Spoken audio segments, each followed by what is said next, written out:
I have an Indian in my house. You have a problem with Indians, Violet? I don't know what to say to an Indian. They're called Native Americans, Mom. Who makes that decision? It's what they like to be called. They aren't any more native than me. In fact, they are. What's wrong with Indians? Why can't you just call people what they want to be called? Let's just call the dinosaurs Native Americans while we're at it. Well, I was laying out wire number 9 now, and she came down to earth. And she was talking real loud all about how she was gonna save the universe.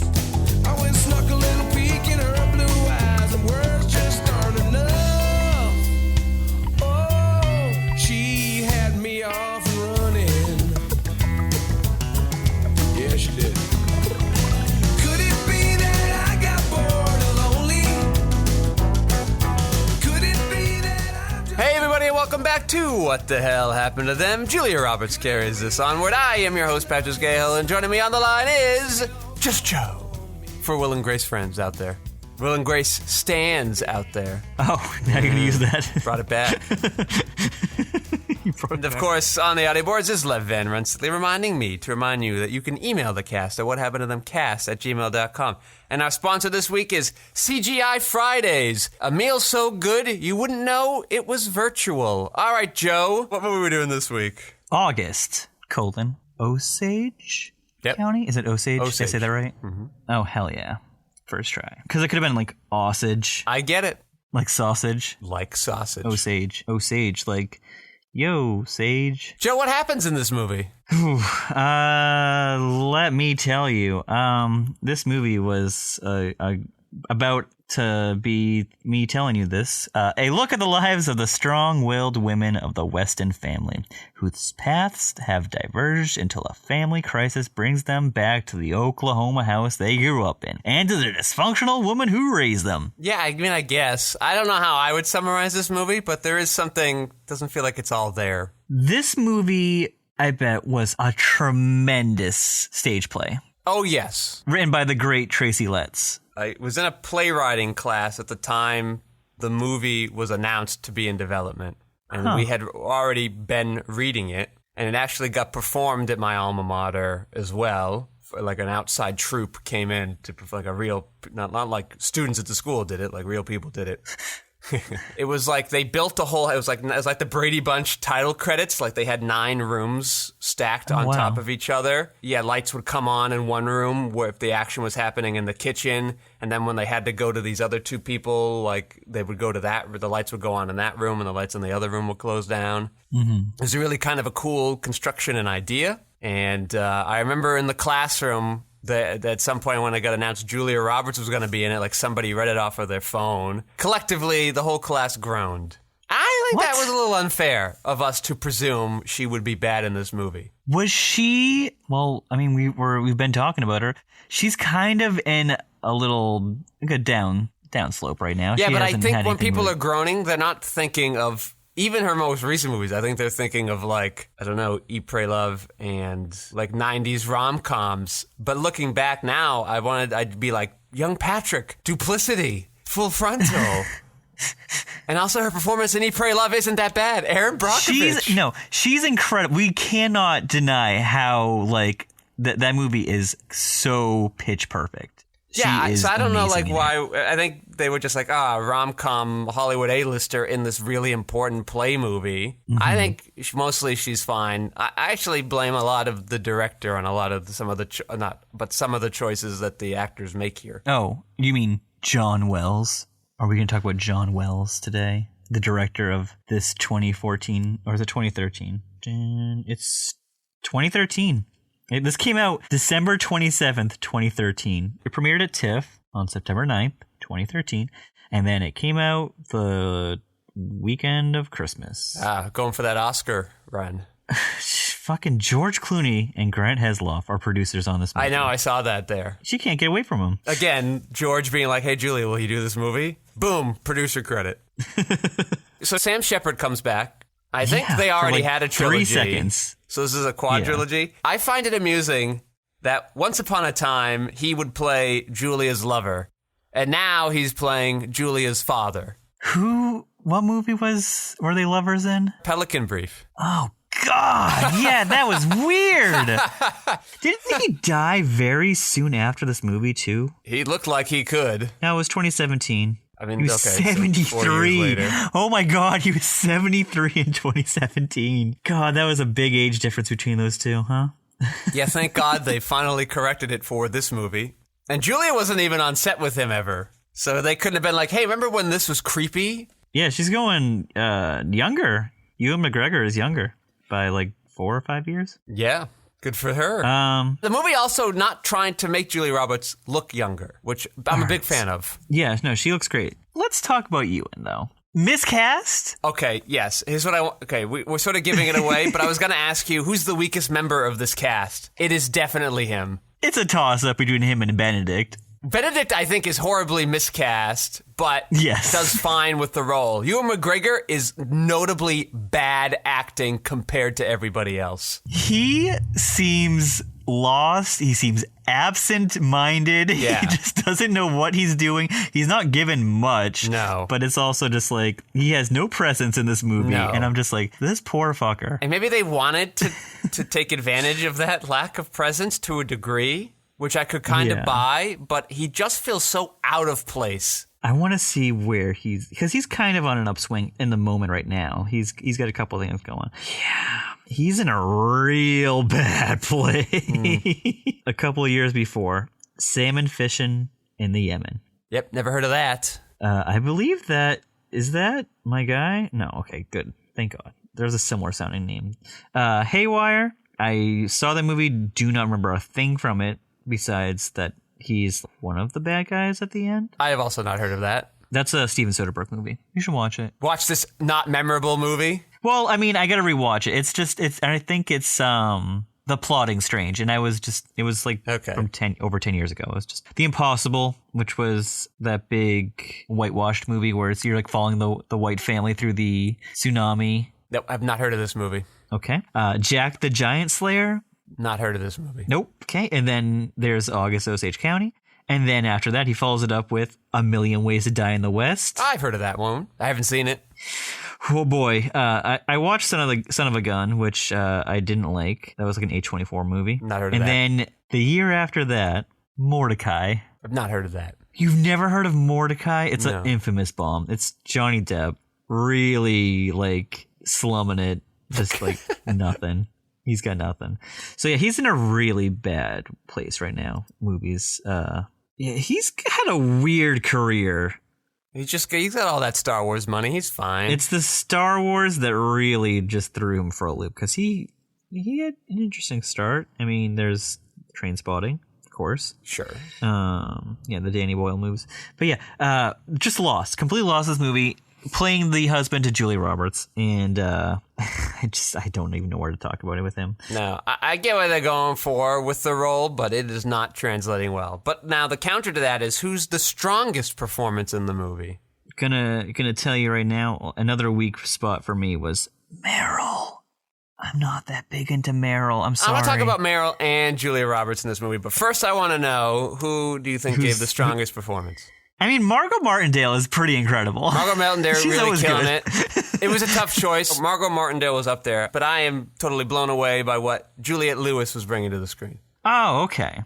Interesting. Because, I mean, Julianne Nicholson, too, I think she's pretty good. Yes, those three were basically the ones kind of capturing my attention the whole time, and eventually I picked, and I think Juliette Lewis had less, but did more with it. And I also felt like that person felt the most real. That's a person I've met, I've seen, I've walked around. I buy it. That's just her vibe, though. She always brings that to any role she brings. Yeah, well, then that's good casting. There you go. Yeah. Mm-hmm. She's pretty incredible. She's been working forever, too, so she's just a total pro. Even, like, in the small shit. Ewan McGregor is, like, he's been around for a while, too, at that point. I don't think he's I wouldn't call him a bad actor, per se, but he does not belong in this movie. No, not at all. He's not doing it. I'm looking at the cast. Yeah, the two foreigners here. We got. I think is he Scottish? Ewan McGregor, maybe. Yep, Scottish. And then Benedict Cumberbatch, who is British. Why are they in this movie about Oklahoma? Yeah. You got Julia Roberts, perfect, a Southern girl. She's got everything that you need for this movie. It's just like with Power of the Dog. We're like, what is the executive in the room who's like, who could play this Midwestern dummy? Sherlock. What? Well, What? I don't think you liked it as much as me, but I think he's finally found what his thing is, which is just being a dickhead. Yeah. He's so good at it. He's such a dick in that movie. What, Sherlock? What movie? No. In Power of the Dog. Oh, yeah, That's what you're talking about. Yeah, dickhead in that movie. He's not a dickhead in this movie. No, he's I don't know. He's nothing. He's like staring at his hands. Borderline special needs. It's just I don't. Is he though? Because I don't understand. Like he's meant to be this low IQ but well-meaning person, and he's put upon by his mother. Like that's a fine character. I don't know why somebody's first thought is Benedict Cumberbatch, the dragon from The Hobbit. Let's go. And this is the year before The Imitation Game, which I also hated him in. Yeah. But that's a very boring movie. I don't think he was bad at... I don't think he's bad in this movie. I just don't want him to do the role. I don't know why you have him do that. There. Yeah, I don't want him there. Who would you trade him out for? David Hyde Pierce. No, I'm just joking, of course. That's really weird casting. Oh, how old is he? Because I'll tell you. And I guess they're looking for a white 76. So he's younger than McGregor. Yeah. So he's probably maybe late 30s. Yeah, late 30s in this. And let's see, white actor, late 30s, 20. Joaquin Phoenix. There you go. You're into it. Let's do it. I think he would do a really good job. I mean, he knows how to do ticks. Yeah, part of what I think they might have picked Benedict Cumberbatch is he's not traditionally handsome like Ewan McGregor is. Yeah. So it kind of helps. I thought people liked Benedict. I think he's sexy in a weird way, but not in a traditional way. He's not. Yeah. And I think Joaquin Phoenix is the same. Joaquin Phoenix. What a mug. He's got such a good mug. If you have any great alternate castings for the role of Little Charles in the movie August Osage County, feel free to email us at whathappenedtothem@gmail.com. Yeah. All right. Let's get to the meat of this. Meryl Streep is way, way, way guiltier of it. Julia Roberts has some moments too, and I'm blaming the director here. Too big. They're like, this is still a play, right? Yeah. No. It's okay. I liked when she was yelling to her sister, "Eat that fish, bitch." It's so over the top, but I think she really sells it. I think a lot of Julia has a lot of quiet moments in here that work. I think some of the big moments work. I think some are way too big. The famous halfway point of where the act break happens is when she's like, "I'm in charge now," to the Meryl Streep character. Way too big. I get that's your big drama moment and you want us to go out on a bang, which you don't because we're not a play anymore. We just go to the next scene. Yeah. And also then when 2 scenes later she apologizes to her mother, it feels out of place. There is a way for her to deliver that with ferocity and intensity and not just be soap opera yelling at her mother. There's a way to do that. And Tracy Letts and John Wells should know to reel it back. But this just speaks to sort of play adaptations in general. Theater is you can't touch the text. When they adapt it, nobody touches the text. The problem is a lot of these conversations probably don't need to happen or can happen a lot differently because your visuals are doing a lot of that problem solving for us. Early on, Julia Roberts goes on to the story about all these birds dying. We need that much less now because we're a movie. But I've got to wait for 45 seconds while you tell me this story that just feels out of place. I don't know. So I think we get lazy with our play and Tracy Letts wrote it. So maybe Tracy Letts, clean up some of your dialogue here, right? And understand you're doing a movie now. Those are my thoughts. And then, Meryl Streep, huge. Sam Shepard just being like, "Hey, my wife, what are you going to do?" And she's just like, "Ah!" Yep, that's my wife. Where do you fall with Meryl? I like Meryl. Do you like her? Okay. I think she can do not this. I've seen her do not this. Yeah. I think she maybe came with this and the director could have been like, Meryl, what are we doing here? The camera's right there. Or... She's like, I thought the camera's way Why now? I'm back playing there. for the people in the back. No. Don't worry. The screen's gigantic. They're going to see you. We've got surround sound, Meryl. And there are some moments where it's okay for her to be big. I think Julia Roberts leaves, and she's like running around the house and turns on the record player and calls out for her dead husband and then realizes no one's there. I think that's a great moment for her to be big, because then it gets small by the end. That transition, a little heartbreaking, even though she's clearly the villain of the whole movie. At that dinner scene, she does have some quieter moments where she's just like razzing everybody, and she has like that monologue. Yeah, the monologue about the boots. Don't know if that needs to be in the movie version. You can have some thing of it in the movie version somehow, some way. It's like 3 minutes long. You don't need all of that in there. She's doing a great job of delivering it. You don't need it. I got some trivia stuff for you just really quick. Yeah. While promoting her film, Mirror, Mirror, the year before, Julia Roberts... Same audience, really, when you think about it. Julia Roberts teared up and cried in an interview while sharing the news about her acting in her first film opposite Meryl Streep, who she claimed was her favorite actress. Yeah, I was thinking as I was watching this, I'm like, it's weird they haven't been in a movie together yet. Yeah, and they could have easily been in a movie in the 90s together. Yeah. They were occupying some of the same lanes. Like, I'm come on. Well, about Hollywood wanting... in the 90s, 2 strong female leads. Yeah. Listen, they finally carved out room for 1, but 2? Speaking of which, this movie does pass the Bechdel test. Oh, that's good. I mean, I would hope so. Julia Roberts and Dermot Mulroney remain great friends since My Best Friend's Wedding. Roberts was the first person Mulroney called when he got this part. The actor told that they both yelled on the phone like little girls. Yeah, he has not aged as well as she has. Also, apparently, a little further down, Jim Carrey was considered for that Dermot Mulroney role. Jim Carrey. 2014 or 2013, Jim Carrey. Abso-fucking-lutely not. Wait. Just maybe I'm now confused. Which one was Dermot? He was the guy that hits on Abigail Breslin at the end. I take it back. I thought it was the other guy. Oh, wait. Who are you thinking now?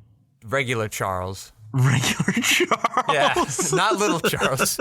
Not little Charles. Regular size Charles. It says Chloe Grace Moretz auditioned for the Abigail Breslin role. I feel like they were going up for the same roles all the time. You could have just interchanged them. Yeah, it's like, do I want the blonde version or not today? Sam Shepard and Julia Roberts were lovers in The Pelican Brief. Now they're father and daughter in this film. Hollywood finally course-correcting some age problems. Other actresses that were mentioned as possibilities to play the Meryl Streep role were Jane Fonda, 80 to Brady fame. Sissy Spacek. Isn't that like a big age difference there, right, though? Sissy Spacek? Jane Fonda and Sissy Spacek? Because Sissy Spacek was like a teenager at the end of the 70s. Like, what? Jane Fonda was an adult woman. I don't know. I guess that feels mean. Jessica Lange and Glenn Close and Annette Bening. Yeah, I'll feel like obvious choices. Do you think that would have been Glenn Close's Oscar though? Because I mean, at that point, Meryl had 3 Oscars. They're not going to give her another one. She is nominated for Best Actress in this, which I don't agree with, but okay.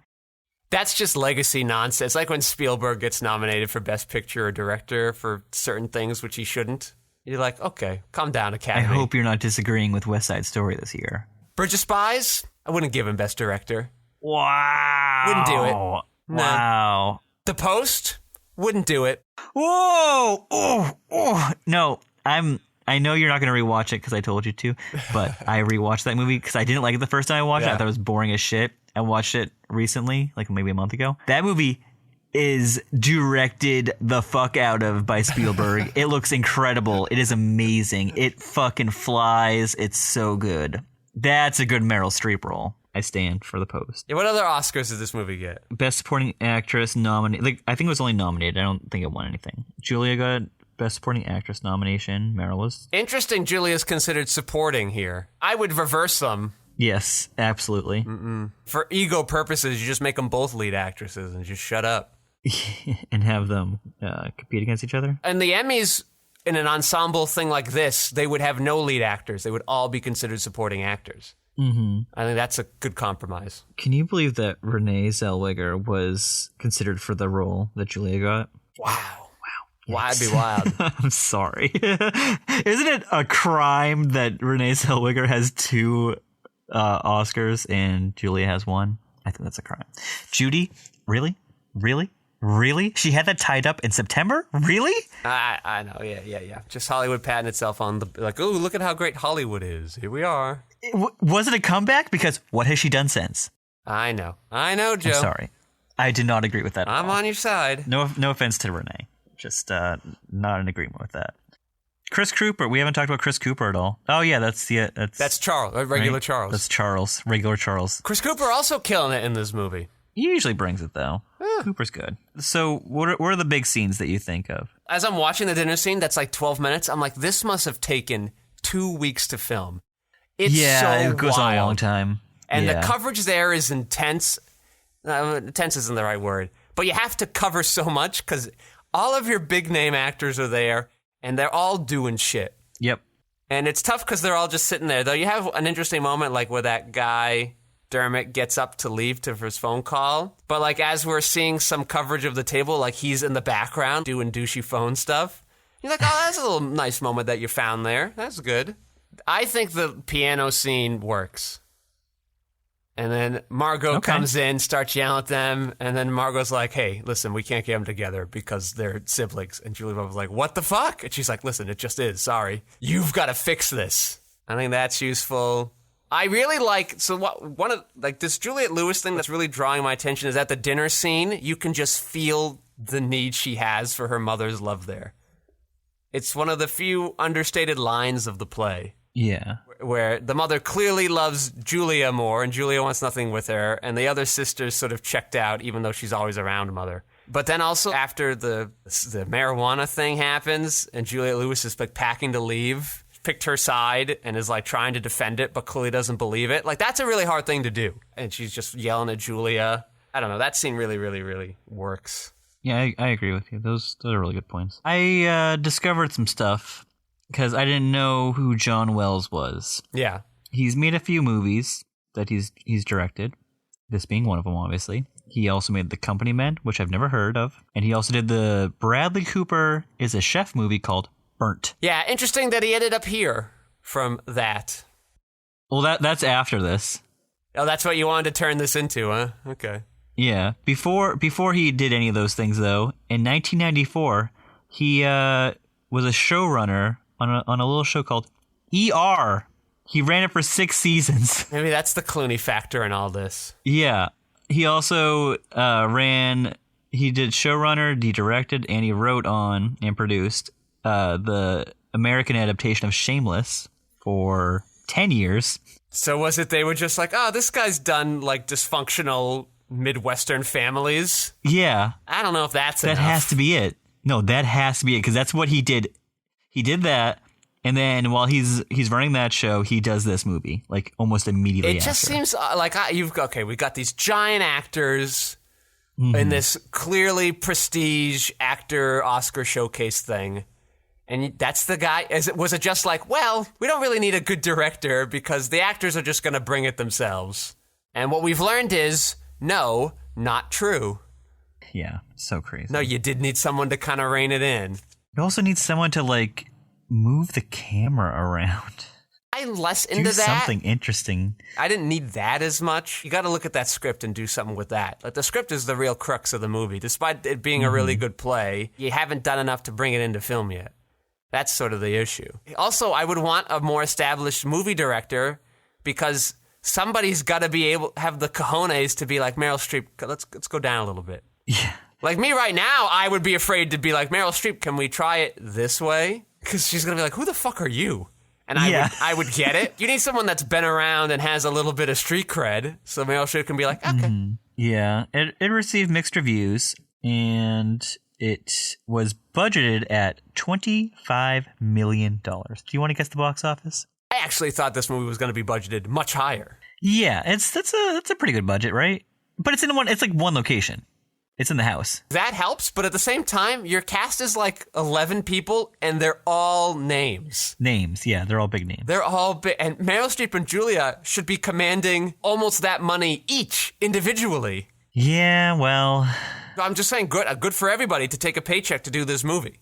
Good, great, Yeah. awesome. Thank you, guys. Distributed by the Weinstein Company. Yes, I saw that.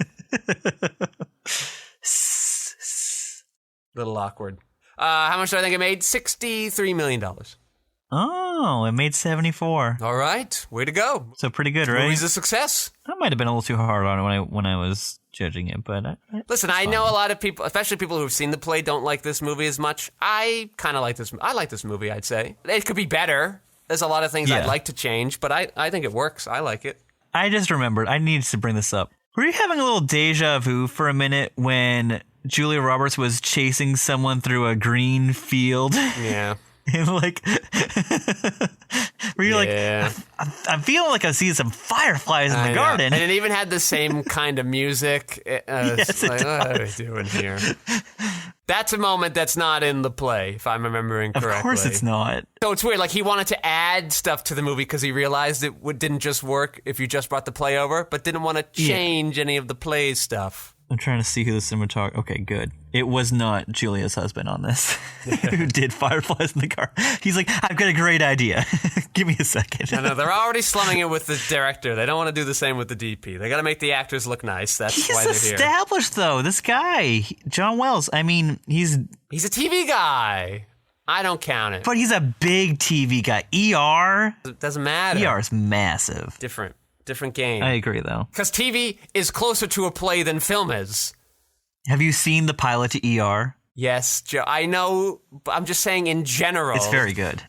I'm just saying in general, that's the problem TV gets into. A pilot, you've got like 8 months to make, so you can do all the funky shit.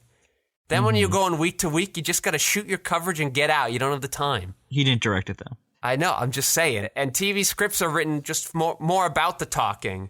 Because they're more story-driven, and talking can do that. Character moments are kind of quieter, silent bit. Yeah, there you go. Margot Martindale, of course, was on The Good Wife and Good Fight as the Democratic Party strategist, so we can't forget about that. Well, you can't forget about that Margot Martindale, probably at this time, was also on Justified, where she was playing an evil Southern woman who poisoned, like, whiskey or something. Yeah. Was she killing people busy. left and right. She's great. I love her. Once McDermott asked Breslin for her age, you knew that was going badly. That was awful. And it's not even like the character note. It's just like me being like, oh, the movie wants me to know she's 14. I clearly am going to have to disagree with something that they're going to do later on and not be like, well, maybe she's 18. No, clearly not. Clearly creepy. No. Housekeeper coming in, saving the day. Yeah, with a shovel? That was awesome. I remember when I first saw the movie, I'm like, is they going to have her be like, do I do something? Do I not? She comes out, she looks and she's like, where's that fucking shovel? Let's go. She took it into her own hands. It was great. Here's the thing, though, I want to yell at Amy Breslin for. The color was not restored in that run of Phantom of the Opera. The color was added. The movie was shot in black and white, expected to be only ever projected in black and white. You do not just add color to it. The cinematographer had done everything he did because the movie was black and white. Jesus. Come on, Amy. Are you talking about Abigail? Abigail. Amy? Is there an Amy Breslin? Did I just make that up? I don't think so. All right. Sounds about right. That's okay. It's par for the course. You forget actresses' names. you think there are other people. Rebel Wilson. I'll never forget it. What has Abigail Breslin been in? Just young people stuff? I watched her last year. She was pretty good in the Matt Damon is... Clearwater or something? Stillwater, thank you. Stillwater? Okay. Clearwater, yes, very funny. Stillwater. Listen, I'm just good at like almost getting names right. That's what I can do. What business are you in? Hey, John Clooney, how you doing? John Clooney, love Clooney, it. how you been? Stefan Soderbergh, what have you been doing these days? Stefan. If you called him Stefan, I would love to see that guy's reaction. Juliette Louis, what's going on? How can I help you? It just goes on and on.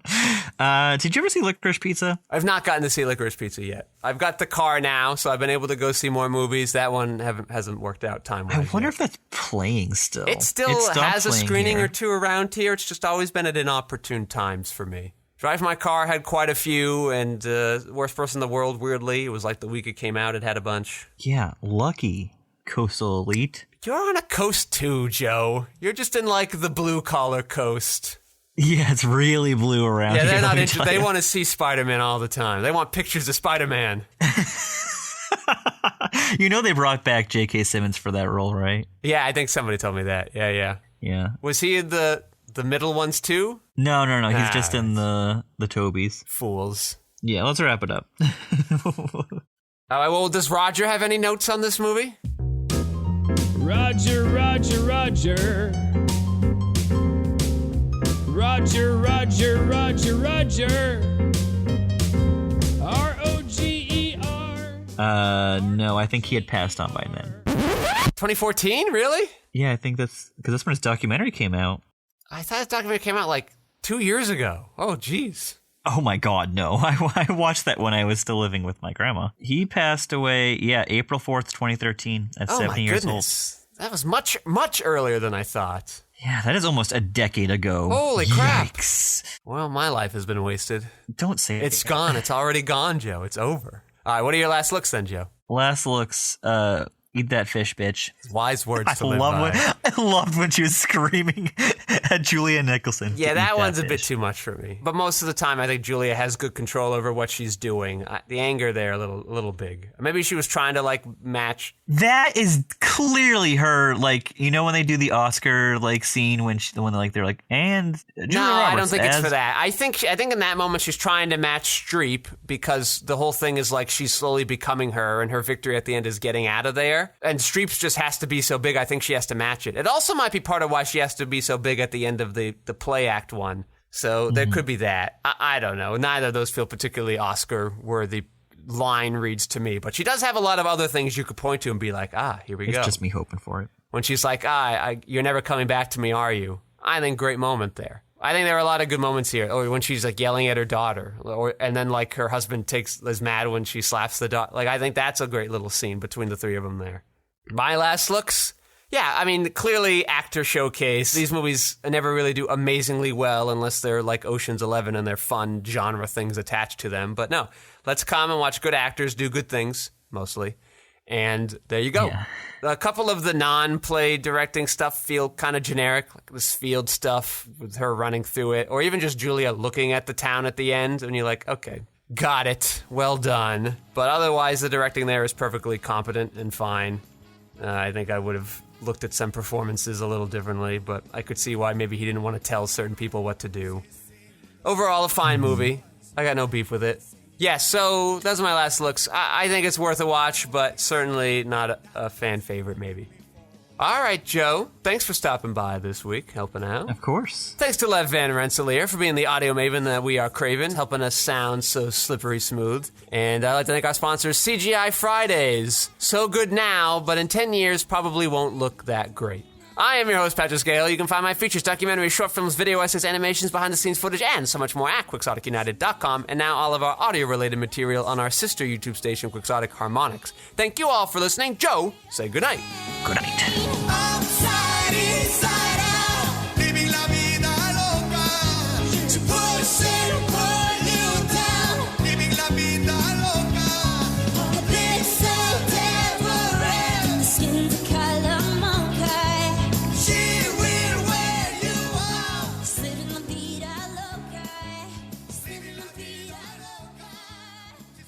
vida loca. So, Joe, have you heard about the new Pop-Tart movie? Jerry Seinfeld. How could I miss that news this week? The story we were all begging for. I mean, what the fuck? What are we doing? I can't imagine what the story is at all, so why is it going to be this really funny thing? Like, what No. is the humor of the story? There is no humor. I think Jerry Seinfeld has lost his smile since he ended his show.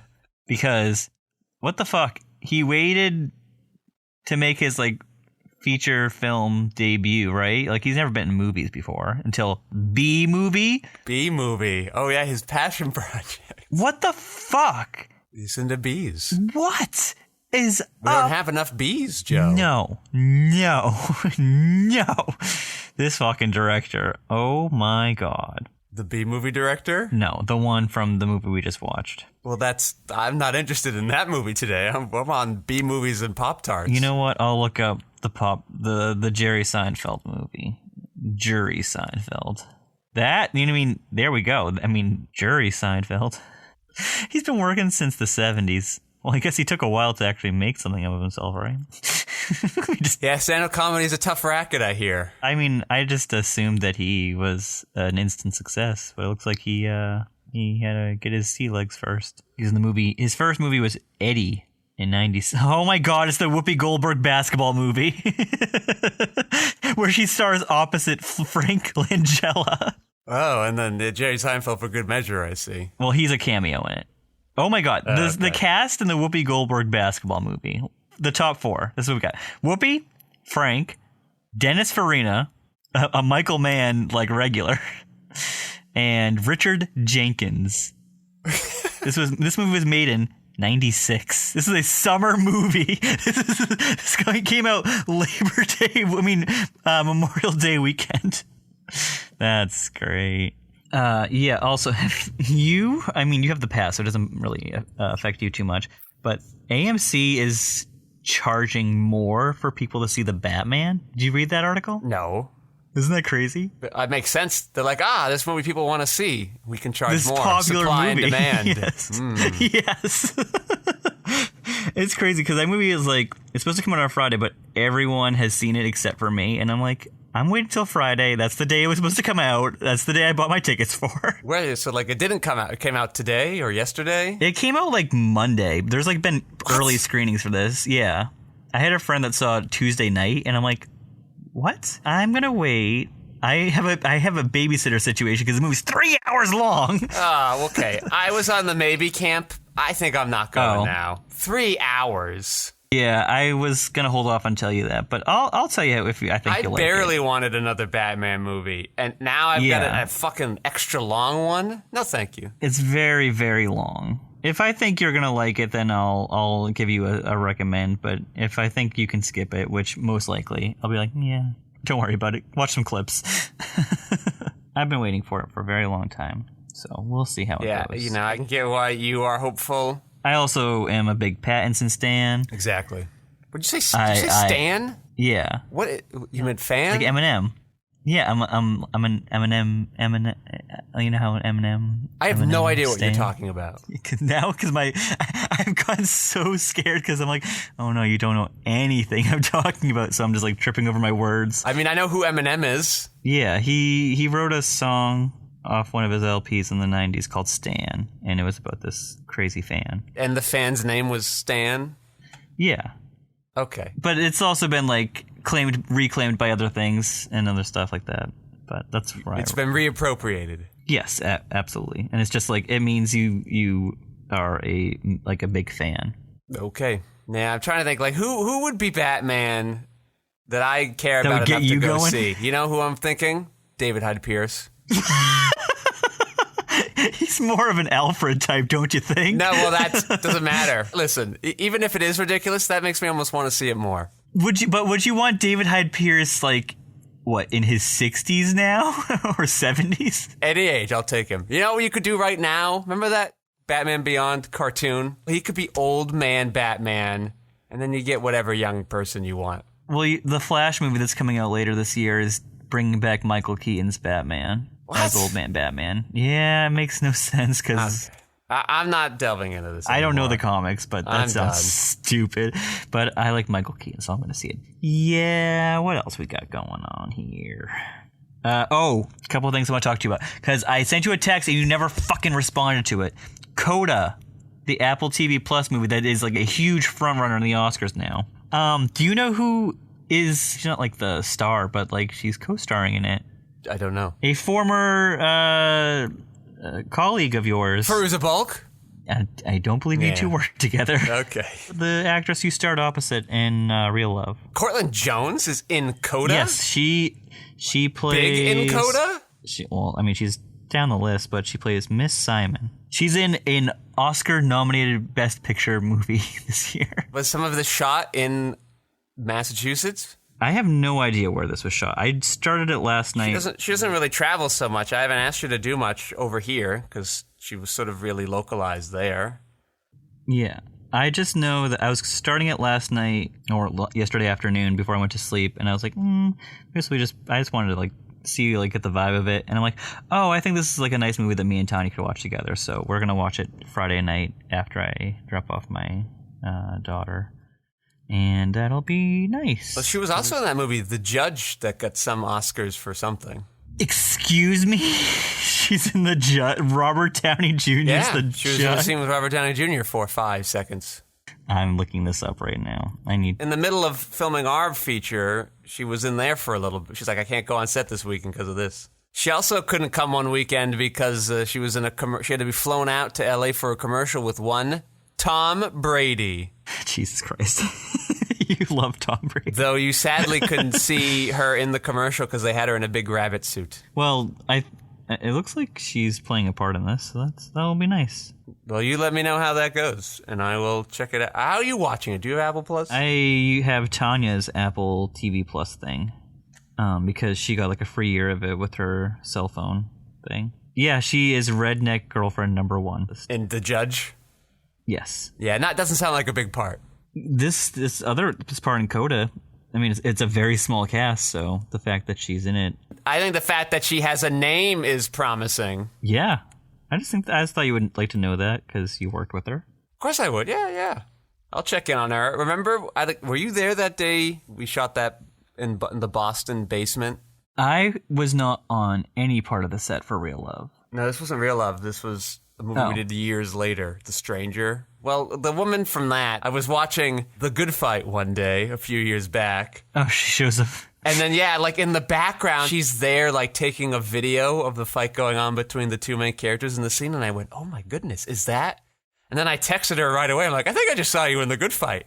She goes, oh my God, which scene was it? They had me in the background a lot. I don't know where I ended up, though. And I thought, you haven't been watching? It's terrific. That one films in New York, so that one makes more sense that she would end up in there. Elizabeth Biddle was her name. Oh yeah, let's dive into this movie. I got some shit to talk about with this one.